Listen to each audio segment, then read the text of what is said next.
et que nous allions à ces élections-là avec le maximum de chances de remporter ces élections. Mais nous allions à ces élections également en nous disant que nous n'allons pas faire la politique de la chaise vide. Ce sont les deux choses qu'il faut prendre en considération. Nous n'allons pas faire la politique de la chaise vide.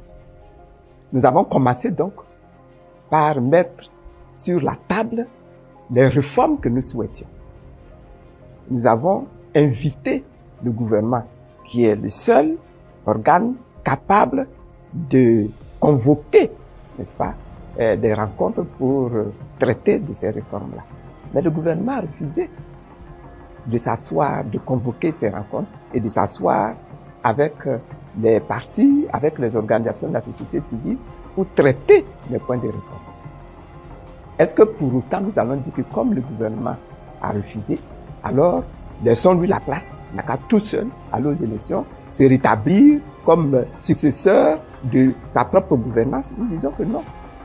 Nous disions que même si nous n'obtenons rien, il faut quand même aller à ces élections. Et que nous n'avons rien obtenu. Ça, c'est un fait.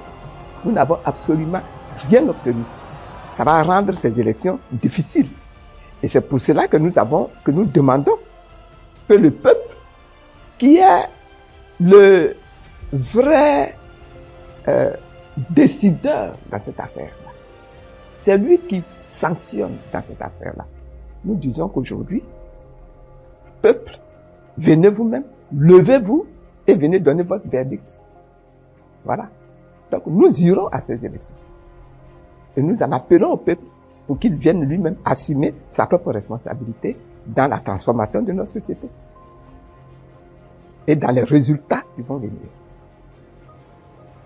Madame la Présidente, cette élection met en jeu une candidature qui est décriée, celle du 4e mandat. Qu'est-ce que vous en pensez? La candidature du 4e mandat, nous avons déjà donné notre point de vue là-dessus.